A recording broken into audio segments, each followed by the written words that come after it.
Olá, gente querida, graça e paz, tudo bem com vocês, meus irmãos amados, gente preciosa? Tudo bem, minha irmã querida, preciosa, meu irmão de grande valor, tudo bem com vocês? Estou aqui novamente iniciando esta live com muita alegria no coração. Aí você poderia perguntar, mas pastor, o senhor não passa problemas, dificuldades? Mas é claro que eu passo. E às vezes passo mais do que você. E aí você perguntaria, mas como é que o senhor sente alegria? Sabe por que eu sinto alegria? Porque eu conheço o Evangelho da Graça de Deus. Eu não conheço 100%.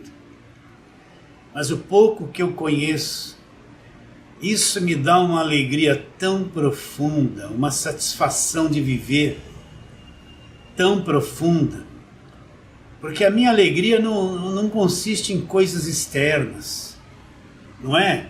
É muito bom a família estar bem, é muito bom não lhe faltar nada, mas se a nossa alegria é baseada somente nisso, é uma alegria deficiente. A nossa alegria não depende dos fatores exteriores. A nossa alegria depende do conhecimento que temos do Evangelho da Graça de Deus. Esse Evangelho que dá segurança, que dá firmeza, que enraizou-se no nosso espírito, que nos dá liberdade, maturidade, uma visão profunda da obra de Deus na nossa vida, a segurança que o Evangelho dá. É disso que provém a alegria. Às vezes as coisas externas não estão nada agradáveis, não é? As coisas externas, às vezes, se fôssemos ser dominados por elas, não estaríamos alegres, não é? Então, mas nós não vivemos pelo que vemos e pelo que sentimos. Já descobrimos que o nosso mundo emocional ele é mentiroso. Ele é produzido pela carne enganosa da nossa natureza humana. E o mundo emocional ele é um mundo enganoso, mentiroso, dominado pelo exterior. Nós descobrimos isso, por isso que nós andamos por fé, não pelo que sentimos e não pelo que vemos. Agora, esta alegria consiste, como eu já disse, em conhecer as verdades do Evangelho da Graça de Deus. É uma alegria. Você acorda seguro, é uma alegria, né? Passa um aperto, mas é uma alegria, eu conheço a verdade, né? Você enfrenta as adversidades, mas é uma alegria que dentro nós estamos numa outra dimensão, a dimensão do Evangelho da Graça de Deus. Por isso que estou aqui com muita alegria e tendo o grande privilégio, como sempre falo, de poder chegar até você, pessoa preciosa, homem precioso, mulher preciosa. Eu posso chegar até você, eu entro aí na tua casa, eu entro aí no teu trabalho, onde quer que você esteja, através desta voz. Mas eu não entro aí para te confundir, eu entro aí para trazer a pregação do Evangelho da Graça de Deus. E eu sei que cada dia que você ouve um pouquinho, vai repetindo, isso vai despertando o teu espírito, renovando a tua mente, limpando a tua mente da velharia evangélica, dos vícios evangélicos e hábitos que foram postos na nossa mente. Cada dia que você vai ouvindo a palavra da verdade, tua mente vai sendo renovada, vai sendo limpa dos velhos hábitos. A pior coisa é uma mente envelhecida, que não tem renovação, ela fica presa nas doutrinas do passado, nas tradições, nos temores, nos medos, e não se renova, ela fica encinzentada nessa escuridão. Você entende? Tem muita gente com a mente cinza nas doutrinas enganosas do passado.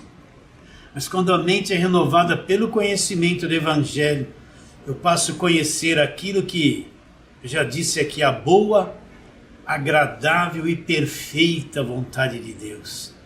Então eu sei que isso está acontecendo com você. Eu sei que você está acordando devagarinho, está abrindo os olhos, está tendo entendimento. Quer coisa mais rica do que isto? Quer coisa mais preciosa do que alguém acordando, saindo do sono, começando a compreender o Evangelho da graça de Deus, descobrindo tudo aquilo que Jesus já fez por nós, descobrindo esta graça abundante que já foi derramada sobre nós. Aquela pessoa que vivia em campanha de libertação se achava preso o tempo todo, precisando de libertação. Ia no culto, precisa de libertação. Falava com o pastor, precisa de libertação. Tudo precisava de libertação, que nunca acontecia. Aí ela ouve Colossenses 1,13, ele nos libertou do império das trevas, nos transportou para o reino do Filho do seu amor. Neste reino nós temos a redenção e a remissão, a retirada de todos os pecados. Aí de repente ela ouve isso. Ela estava com aquela mente há anos, eu preciso de libertação, libertação, libertação. Passou óleo na testa, puseram as mãos, passou no corredor de sal, fez tudo que prometeram que ela iria ser liberta, mas nunca foi. Agora com uma palavra dessa, a mente dela é renovada, liberta do império das trevas e transportada para o reino do Filho do amor de Deus. Que coisa linda! A mente dela, essa verdade varre da mente dela aquela coisa cinza das prisões, limpa tudo e ela descobre, ele já me libertou, já fui liberto, não vou ser. Não precisa de campanha, de voto, de sacrifício, de oração forte, de unção com óleo, de sexta-feira forte. Não precisa de imposição de mãos, não precisa de corredor de sal grosso, não precisa de nada, já fui liberto do império das trevas. A mente dela é renovada com isso. Que coisa maravilhosa! Quer coisa mais linda que isso? Eu tenho o privilégio de chegar até você e ser uma voz que vai colaborar com o teu crescimento espiritual, vai colaborar para que a tua mente se torne renovada cada vez mais. Isso para mim é a maior riqueza que eu poderia ter. Mas vamos à palavra. Estou com a Bíblia aberta. Aonde? Gálatas. Gálatas, você acertou. Gálatas, de novo. Não consigo sair dessa carta. Gálatas capítulo 4, vamos ler os mesmos versos. Verso 4 a 7. Vindo, porém, à plenitude do tempo, Deus enviou seu Filho, nascido de mulher, nascido sob a lei. Já gravei 2 lives com estes nomes. Para fazer o quê? Para resgatar os que estavam sob a lei, a fim de que recebêssemos a adoção de filhos. E porque sois filhos, enviou Deus ao nosso coração o Espírito do seu Filho que clama, Abba, Pai. De sorte que já não és escravo, porém filho, sendo filho também herdeiro por Deus. Qual pergunta que eu vou fazer você já sabe. Qual? Fala aí alto. Acertou. Por que Paulo escreveu esta carta aos Gálatas? O que aconteceu com a igreja dos Gálatas que levou Paulo a escrever esta carta maravilhosa a eles? Paulo fundou as igrejas na Galácia. Vou repetir, tá bom? Não se cansa não. Paulo fundou as igrejas na Galácia. O que Paulo ensinou a essas igrejas? Ensinou o Evangelho da graça de Deus. Pastor, como o senhor afirma que Paulo ensinou o Evangelho da graça de Deus e tem falado isso sempre? Por aquilo que ele mesmo disse do ministério dele. Atos capítulo 20, No verso 24 ele disse: porém em nada considero preciosa a minha vida para mim mesmo, contanto que complete a minha carreira, o ministério que recebi do Senhor. E qual foi o ministério que ele recebeu do Senhor? Testemunhar o evangelho da graça de Deus. Então o próprio Paulo diz que ele não tinha a vida dele como preciosa, a não ser que ele completasse a carreira que Deus havia dado para ele, o ministério que Deus havia dado para ele. Qual foi o ministério que Deus havia dado para ele? Testemunhar, ser uma testemunha, um pregador do evangelho da graça de Deus. Era isso que Paulo ensinava. Então Paulo ensinou isso para os Gálatas, a graça de Deus. Vou repetir, ensinou Efésios 2:8, porque pela graça sois salvos, mediante a fé. Isto não vem de vós, é dom de Deus. Não vem de obras para que ninguém se glorie. Então Paulo ensinou que o homem não consegue salvar-se a si mesmo. Não existe uma obra que o homem possa fazer que lhe dê condições de salvação. É tão difícil acreditar nisso, porque no sistema sempre você tem coisas para fazer para manter a tua salvação. Se não as fizer, perde. Mas Paulo ensinou que não existe uma obra, não existe nada que o homem possa fazer que Deus olhe e diga assim: olha, porque você fez isso, você vai ser salvo, eu vou te salvar. Para o homem é impossível ser salvo por esforço próprio. Para o homem é impossível ser salvo fazendo jejum. Para o homem é impossível ser salvo pagando preço, fazendo caridade. Porque o homem não consegue produzir a salvação dele. Para o homem é impossível ser salvo por obras. Paulo ensinou isso: pela graça sois salvos, mediante a fé. Isto não vem de vós, você não consegue produzir isso. É um dom de Deus. Então esta fé que você teve um dia, não foi você que produziu, não foi você que decidiu: eu quero aceitar Jesus como meu único e suficiente Salvador. Não existe apelo no Novo Testamento. Pega as cartas de Paulo, vê se alguma vez ele fazia apelo: quem quer aceitar Jesus como Salvador? Levanta a mão. E a pessoa se decide: eu vou aceitar. Não, não foi você que se decidiu a aceitar Jesus. Essa fé que você teve um dia no Senhor Jesus Cristo é um dom de Deus, não veio de você, é um dom de Deus, é uma dádiva, é um presente de Deus, não vem de vós.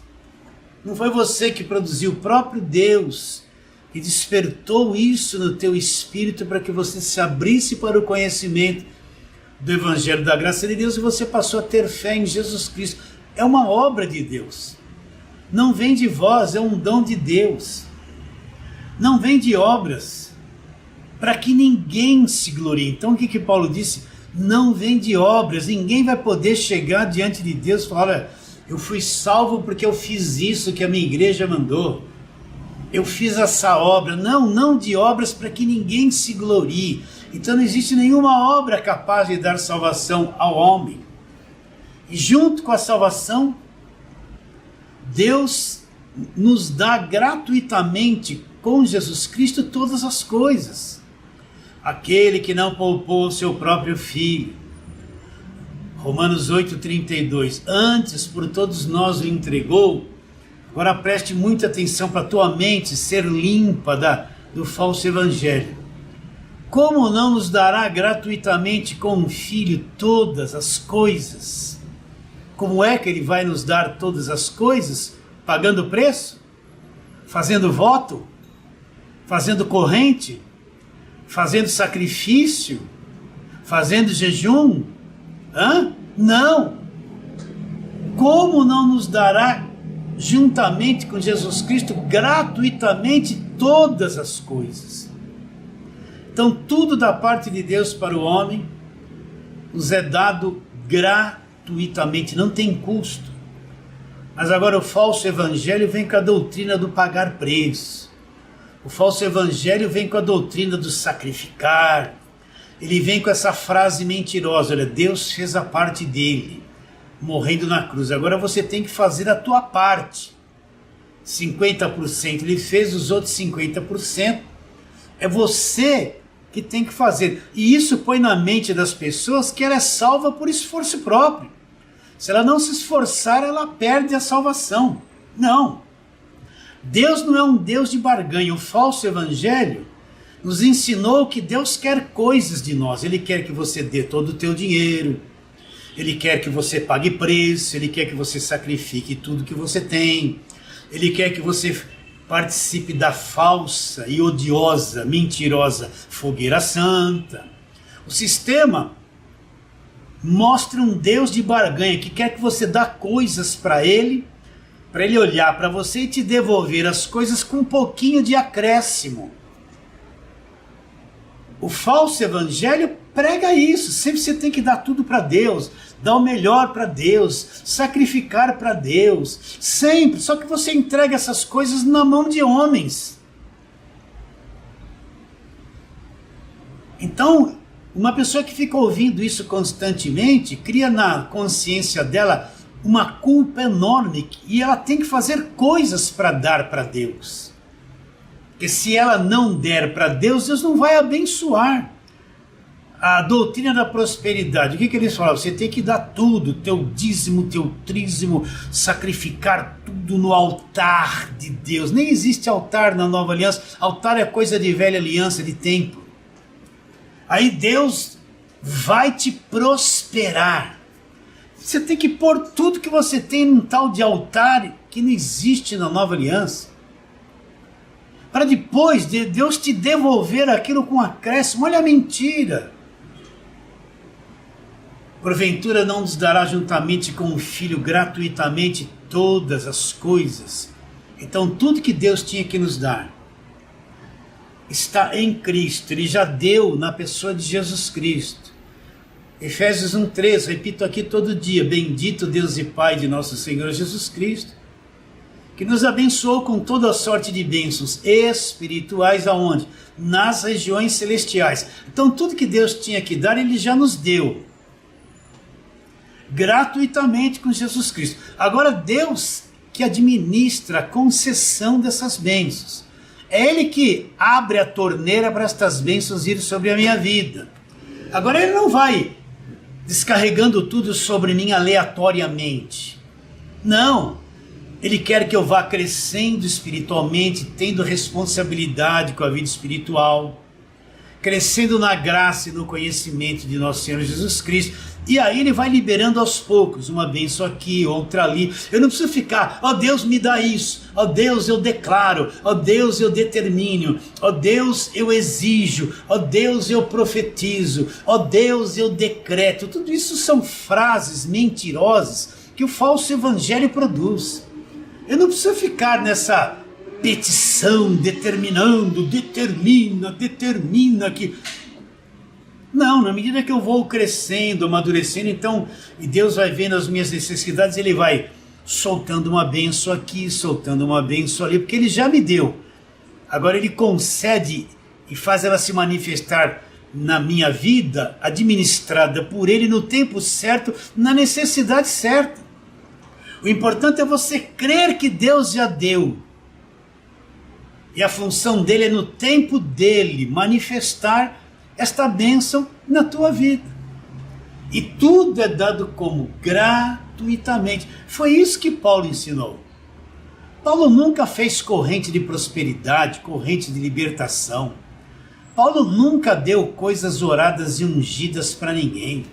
E olha que ele vivia lá perto do Rio Jordão. Ele nunca deu água do Rio Jordão, água milagrosa para ninguém. Paulo nunca explorou ninguém. Paulo não enganava as pessoas. Entende? Paulo não dava objetos orados. Não distribuía óleo. Não fazia nada que esse falso evangelho faz o tempo todo. Esse falso evangelho que está na televisão e nas maiores emissoras de rádio. É o falso evangelho. O evangelho da mentira está aí na mídia.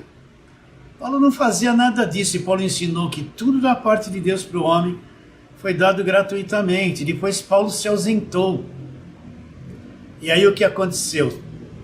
Se introduziram na igreja dos Gálatas o pessoal do Velho Testamento, os pregadores da lei, os pregadores do Velho Testamento, e disseram para os Gálatas: olha, essa graça que Paulo ensinou não é bem assim.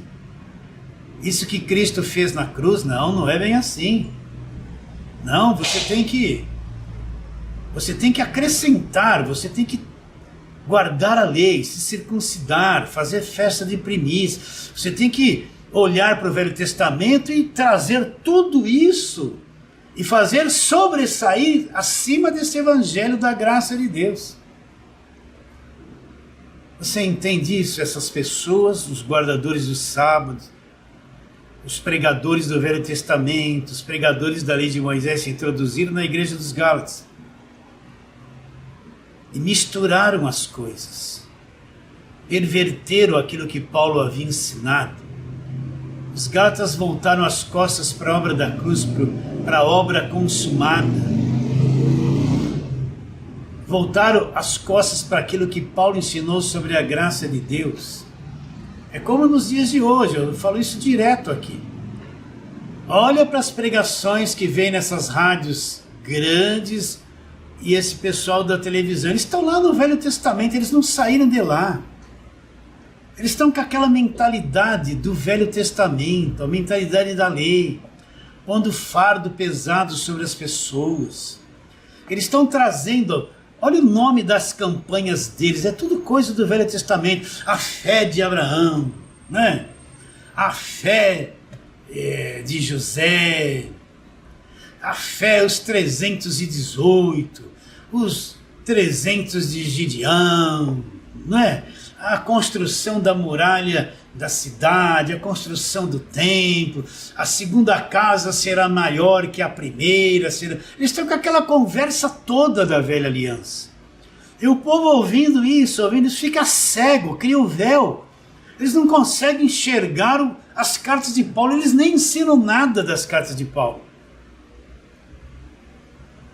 Então esse povo entrou, esse pessoal dali entrou na igreja dos Gálatas e misturou as obras da lei com a graça. E Paulo fala no verso 6 do capítulo 1: admira-me se estáis tão depressa passando daquele que vos chamou na graça de Cristo para outro evangelho, o qual não é outro, senão alguns que vos perturbam e querem perverter o evangelho de Cristo. Quem são os perturbadores? Falo isso direto aqui. São aqueles que trazem a velha aliança e põem o peso sobre a cabeça das pessoas, as proibições. Eles só pregam um demônio. Na cabeça deles todo mundo está preso na mão do diabo. Eles só pregam medo, eles só pregam votos, sacrifícios. São os cobradores que exigem dízimo, que condenam as pessoas que não dão dízimo. São aqueles que estão no Velho Testamento o tempo todo, e as pregações deles sempre põem medo, sempre estão cobrando alguma coisa, sempre as pessoas estão devendo, sempre põem julgo, sempre ameaça, sempre o diabo está dominando em tudo a vida da pessoa.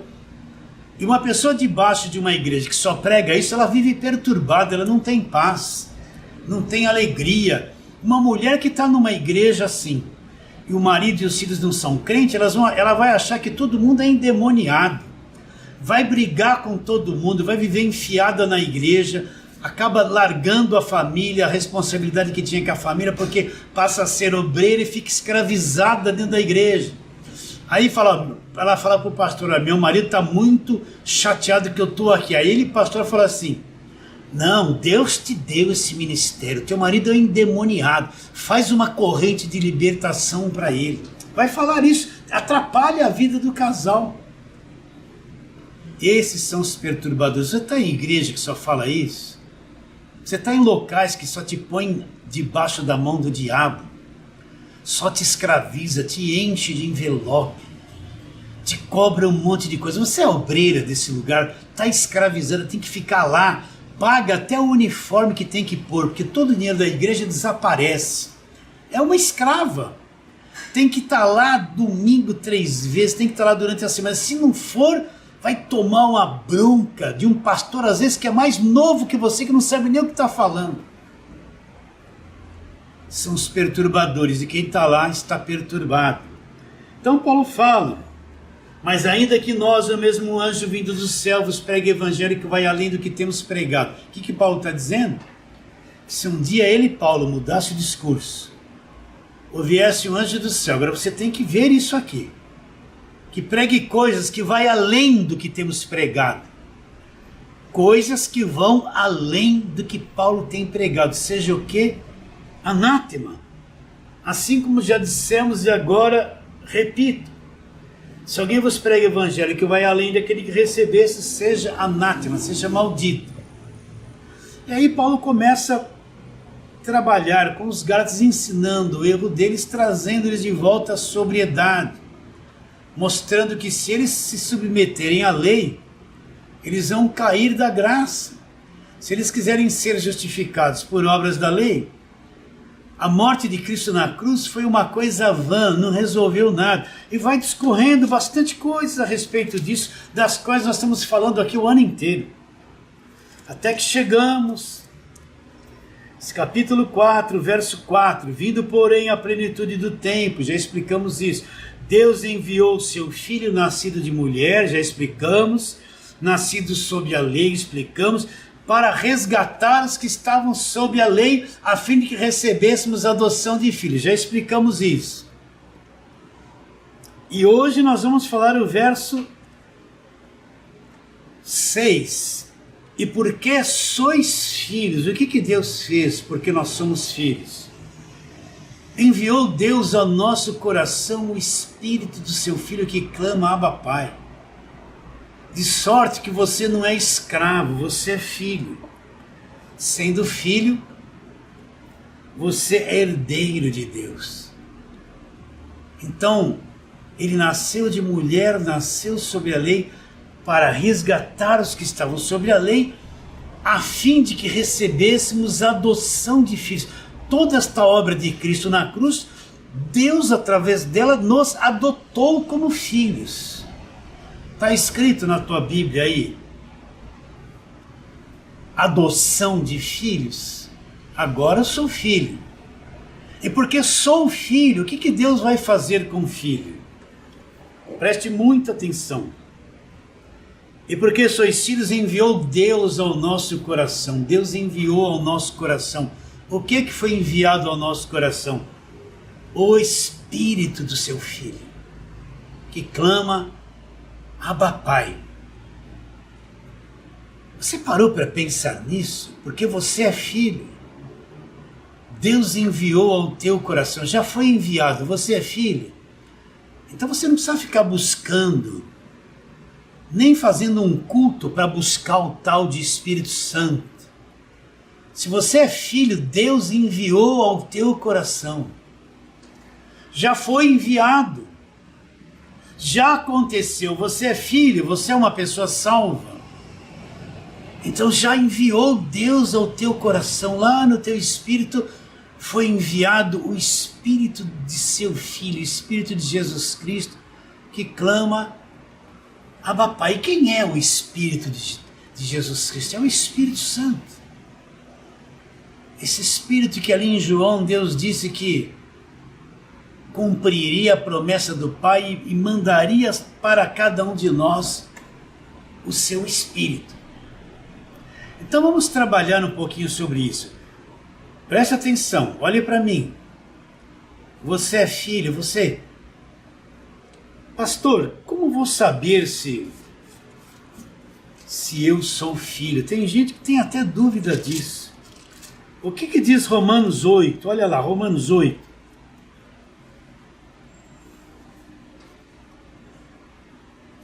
No verso 14 diz assim, ó. Porque todos os que são guiados pelo Espírito de Deus são filhos de Deus.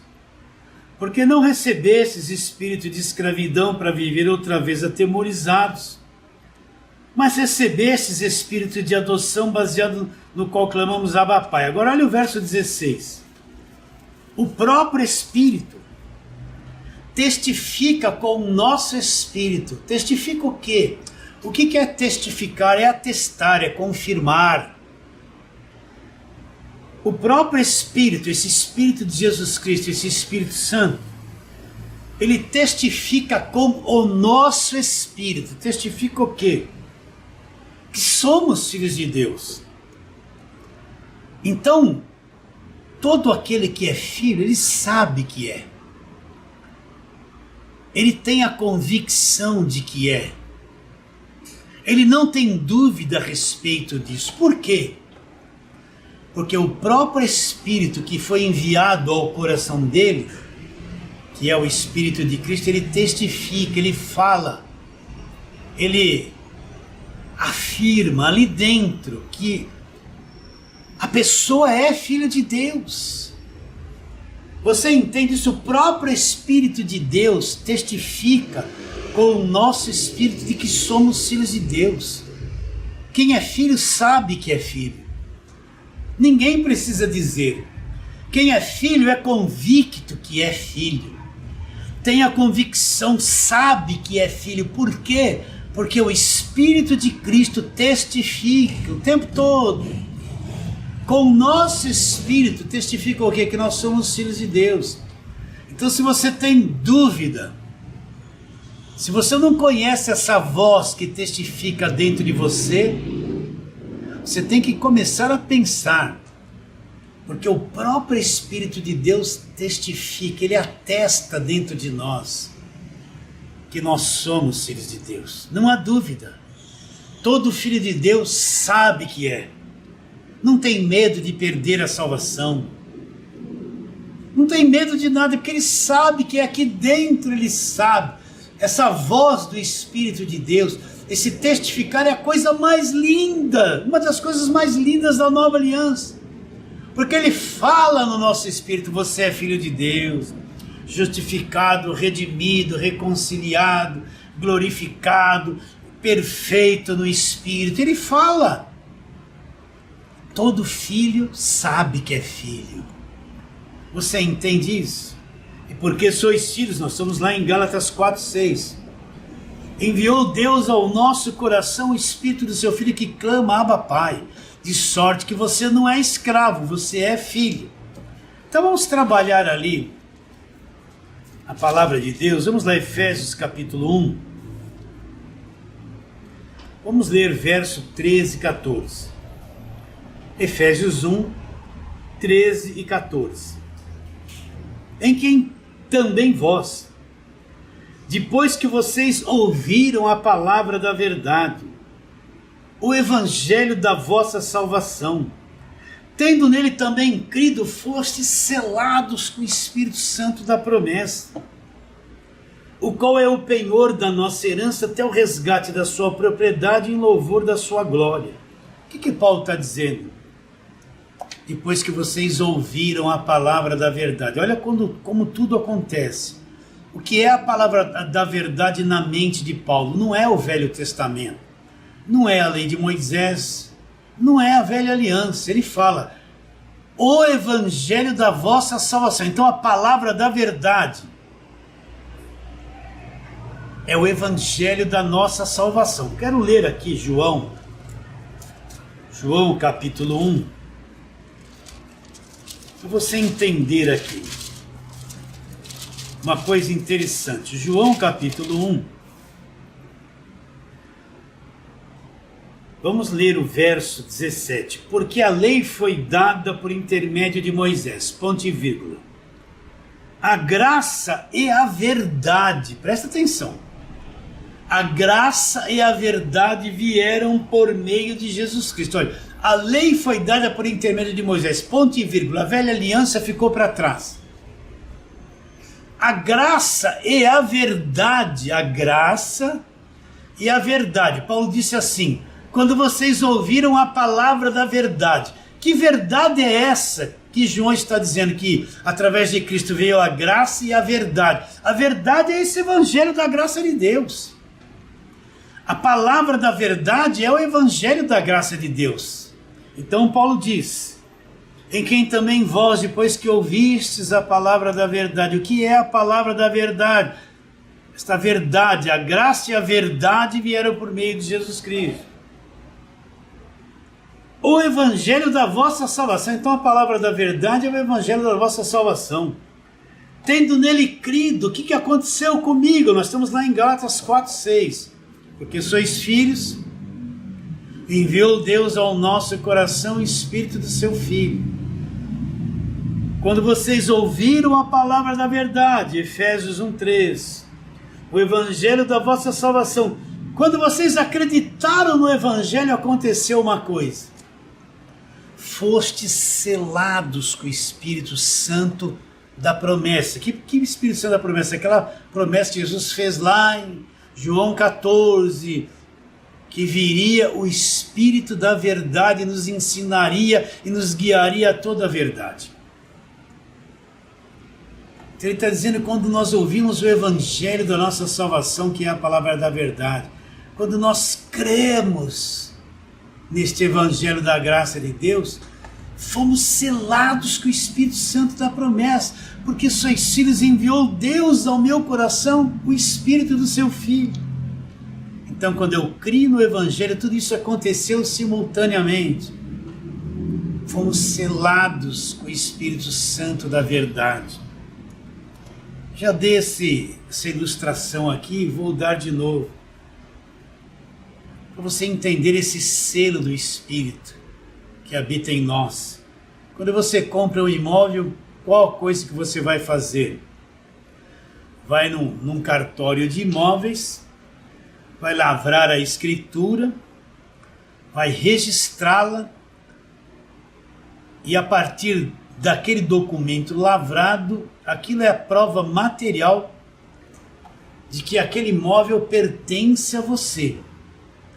Não é se alguém disser assim, não, este imóvel não é teu, aí você mostra a escritura, o registro da escritura, e lá consta o quê? Este imóvel pertence a você. A escritura é a prova de que o imóvel pertence a você e você é o proprietário do imóvel. Ninguém tira você de lá. Você é o proprietário, aquilo te pertence. Qualquer dúvida que houver, está lá uma escritura registrada no cartório.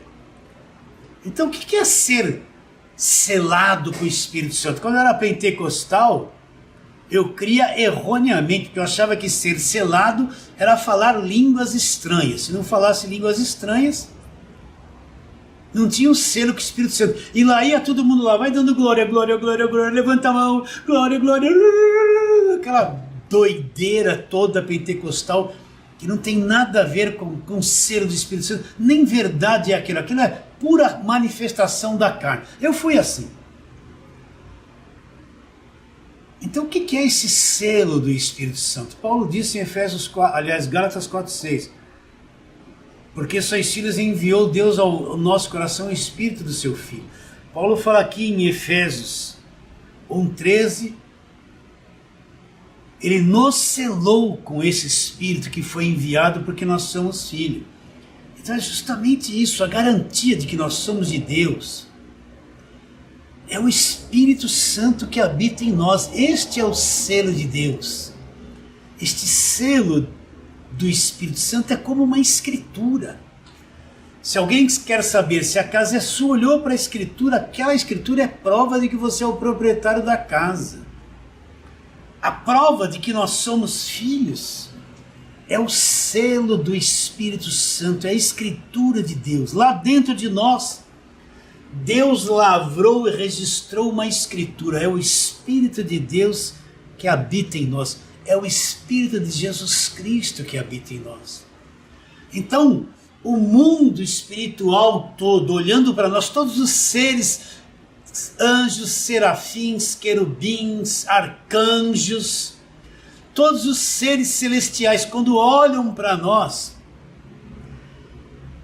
eles dizem, ali está o Filho de Deus. Por quê? Porque o selo de Deus, a escritura de Deus, está dentro de nós, é o Espírito de Jesus Cristo. Olha como isso é poderoso.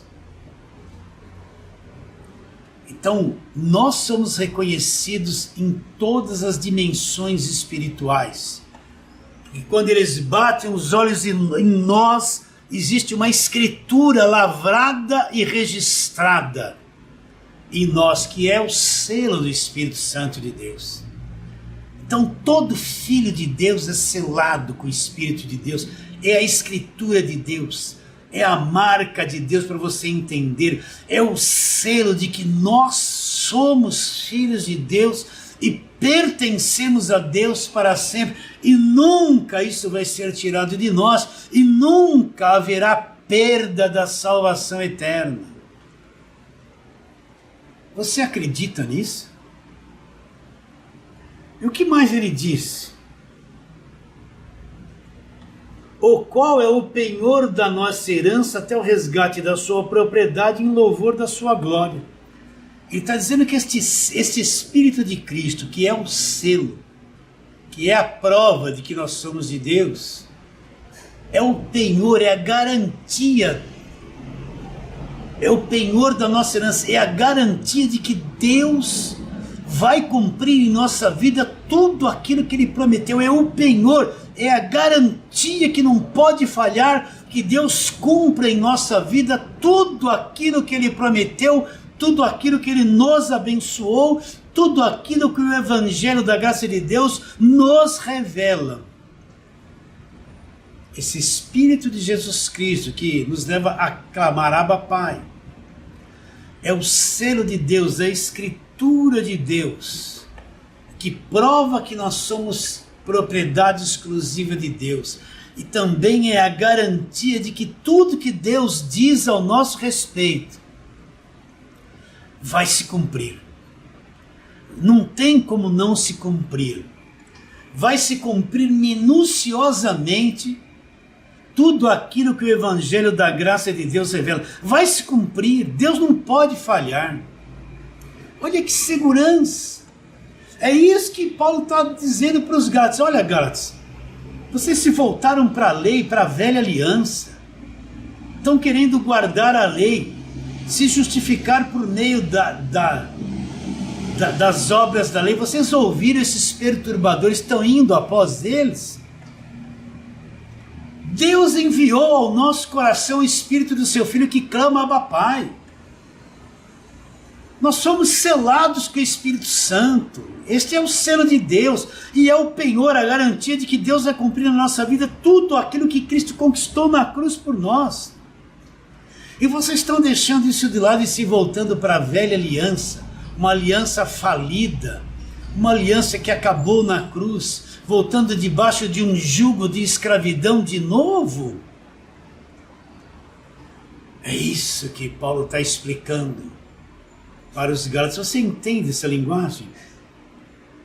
Você entende a grandeza desse leitinho que nós estamos pregando e dividindo com você?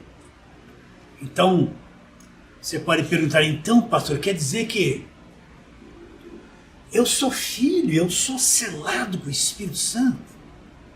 Sim, é a garantia de que você é filho. É o registro de Deus no teu espírito provando que você é filho. Então este é o Espírito de Jesus Cristo que Gálatas fala, Gálatas 4:6 fala, é isso mesmo.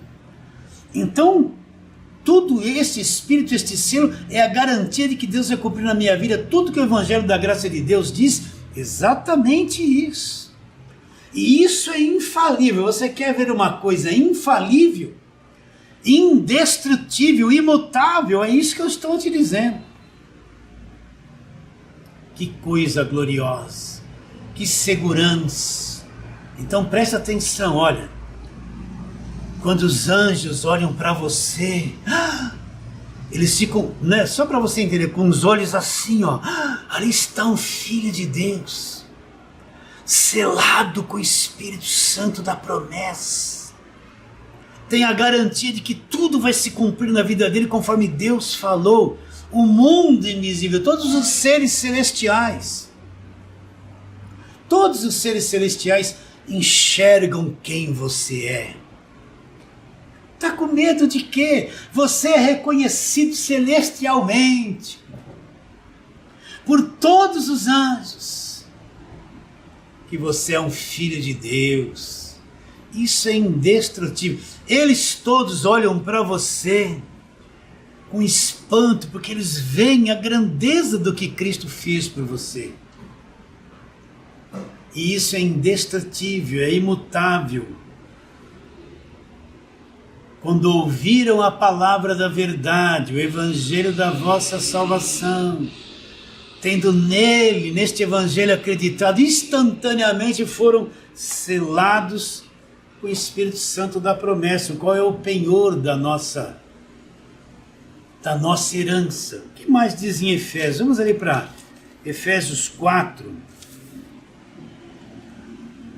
Paulo aqui, nesse Efésios 4, a partir do verso 25, ele está dizendo um monte de coisas para nós não sermos mentirosos, não sermos ladrões, trabalharmos e vivermos com as nossas próprias mãos, não ser uma pessoa que vive falando um monte de palavra torpe, né? Entende? Não sermos pessoas cheias de ira, de amargura, de gritaria, de mentiras, de malícia. E depois que ele dá essas listas de coisas, de obras da carne, que a carne manifesta, ele diz: e não entristeçais o Espírito de Deus, no qual fostes selados para o dia da redenção. Que dia da redenção é esse? Se estivermos vivos, o dia da redenção do nosso corpo, o que vai fazer com que este corpo se revista de imortalidade, lá em Coríntios 15, 1 Coríntios 15, o que vai fazer com que este corpo seja transformado e se torne um corpo imortal, glorificado, se nós estivermos vivos quando isto acontecer,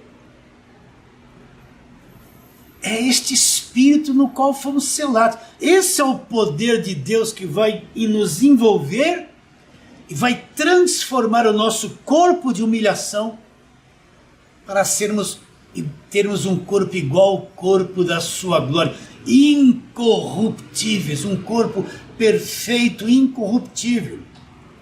Não entristeçais o Espírito Santo de Deus. O que é entristecer? Entristecer é quando eu sou mentiroso, vivo gritando, cheio de blasfêmias, cheio de gritaria, cheio de amargura, de cólera, de ira, sou mentiroso, roubo. Isso traz tristeza a esse Espírito que habita em nós, que são as obras da carne. Ele diz: não entristeçais o Espírito de Deus, no qual fostes selados com um objetivo esclarecedor, para o dia da redenção, o dia que nós seremos redimidos desta carne, redimidos para sempre deste corpo defeituoso. Isso não é uma coisa gloriosa? Isso não é uma coisa gigantesca, extraordinária? Mas tem muitos que não entenderam nada disso ainda. Quer ver? Eu quero ler com vocês primeira carta de Paulo aos Coríntios. Coríntios era uma igreja de Deus, era uma igreja na carne. Crentes ainda dominados pela carne, pelas paixões, pelas emoções mentirosas, ainda submissos à carne. Olha como Paulo os trata aqui na primeira carta de Paulo aos Coríntios. Capítulo 3, Paulo fala assim: irmãos, não vos pude a falar como a espirituais, e sim como a carnais, como crianças em Cristo. Leite vos dei de beber, não vos pude dar alimento sólido, porque ainda não podias suportá-lo, e nem ainda agora podeis, porque ainda sois carnais. Paulo chegou para visitar os coríntios e encontrou lá um monte, uma igreja carnal, uma igreja dominada pela carne, sem produto algum espiritual. Paulo tinha muitas coisas profundas para ensinar e para dizer, mas não pôde dizer para eles por quê? Porque ele diz: olha, eu não vos pude a tratar como espirituais, e sim como a carnais, como criancinhas em Cristo. Leite vos dei de beber, não pude vos dar alimento sólido. Paulo tinha um alimento sólido para ensinar para os coríntios. mas encontrou eles todos na carne, dominados pela carne, cheio de divisões, cheio de emoções distorcidas. Paulo tinha que dar um alimento sólido, mas teve que reter aquele ensino, porque eles ainda estavam na carne e não iriam compreender nada daquilo que Paulo iria falar. Então Paulo vai dissertando nesse capítulo 3, olha o que Paulo fala para eles. E está cheio de gente assim. Está cheio de gente ainda buscando o Espírito Santo, fazendo um culto na semana, busca do Espírito Santo. Eles não entenderam que o Espírito habita dentro deles. Eles não entenderam que quando eles se tornaram filhos já foram selados, conforme anteriormente dissemos. Eles não enxergam nada disso. Aí eles estão lá quarta-feira, culto de busca do Espírito Santo, vai dando glória, vai gritando, aleluia, glória, vem Espírito, vem, aquela coisa infantil produzida pela carne de quem não entende o Evangelho da graça de Deus. Então Paulo fala no verso 16 desse capítulo, Coríntios, vocês não sabem que vocês são um santuário de Deus e que o Espírito de Deus habita onde? Habita em vós? Coríntios, vocês estão tão na carne, vocês estão tão infantis ainda. Vocês não sabem que vocês são o santuário de Deus e que o Espírito de Deus habita onde? Habita em vocês. Aonde que habita o Espírito de Deus? Habita em vocês. Os coríntios, uma igreja cheia de dons, né? Mas não tinham nem noção, não sabiam de nada a respeito de que o Espírito habitava neles. Está cheio de gente assim. Eles pensam que o Espírito Santo é tremer, é rodar, sapatear, né? Ficar com a mão tremendo assim, fazendo essas coisas, dando rajada de línguas. Eles pensam que ser cheio de Espírito Santo é isso. Ser cheio de Espírito Santo, primeira coisa que o Espírito Santo faz, abre teu entendimento para entender o Evangelho. Uma pessoa cheia do Espírito Santo é uma pessoa sábia, que conhece o Evangelho, que tem uma visão clara da graça de Deus, que é inteligente, que conhece o Evangelho da graça de Deus, que sabe que é selado com o Espírito Santo. Isso sim é ser cheio do Espírito Santo. Então ele perguntou para os coríntios, vocês não sabem que vocês são o santuário de Deus? Quem é o verdadeiro santuário de Deus agora? Somos nós. Na velha aliança, o santuário de Deus era o templo de Salomão. Começou com o tabernáculo e depois se tornou o templo de Salomão. Mas tudo aquilo passou. Na nova aliança, nós somos o templo de Deus. O verdadeiro lugar de adoração não é mais quatro paredes, é dentro de nós. Nós somos o santuário de Deus, onde o Espírito de Deus habita. Nós somos a igreja, o verdadeiro santuário de Deus. Somos nós. E os coríntios não sabiam disso. E aí ele fala mais uma vez lá, no capítulo 6 desta mesma carta, primeira carta de Paulo aos Coríntios, ele fala lá no verso 19 e 20, o que ele fala? Acaso não sabeis que o vosso corpo é santuário do Espírito Santo que está onde? Está em vós, o qual vocês têm da parte de Deus, e que vocês não são de vós mesmos? Eu quero ler com calma de novo aqui, presta atenção nisso. Acaso vocês não sabem que o vosso corpo é santuário do Espírito Santo que está onde? Está em vocês. E vocês têm isso da parte de Deus, que vocês não são de vós mesmos, porque fostes comprados por preço. Agora, pois, glorificai a Deus no vosso corpo. Os coríntios não sabiam disso. E diz, vocês foram comprados por preço. Qual o preço que nos comprou? Leia lá Atos capítulo 20, verso 28, por ali. Onde Paulo fala para os presbíteros da igreja de Éfeso, pastoreai a igreja de Deus, a qual ele comprou com seu próprio sangue. Então, este preço que foi pago por cada um de nós, Cristo nos comprou com seu próprio sangue. Foi o que pagou por cada um de nós, foi o sangue derramado na cruz do Calvário, o sangue da nova e eterna aliança. Você entende isso, minha irmã, meu irmão querido? Agora voltemos lá para Romanos capítulo 8. O que prova que eu sou de Deus ou não?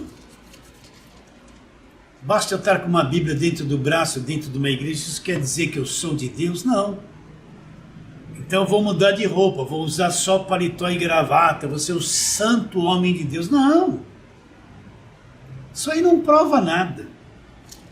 O que prova se eu sou de Deus é se eu tenho o Espírito, se eu sou selado com Ele ou não. Então olha o que Paulo fala aqui em Romanos 8, 9. Vós, porém, não estáis na carne, mas no Espírito. Aonde nós estamos? No Espírito. Se de fato o Espírito de Deus habita em vós.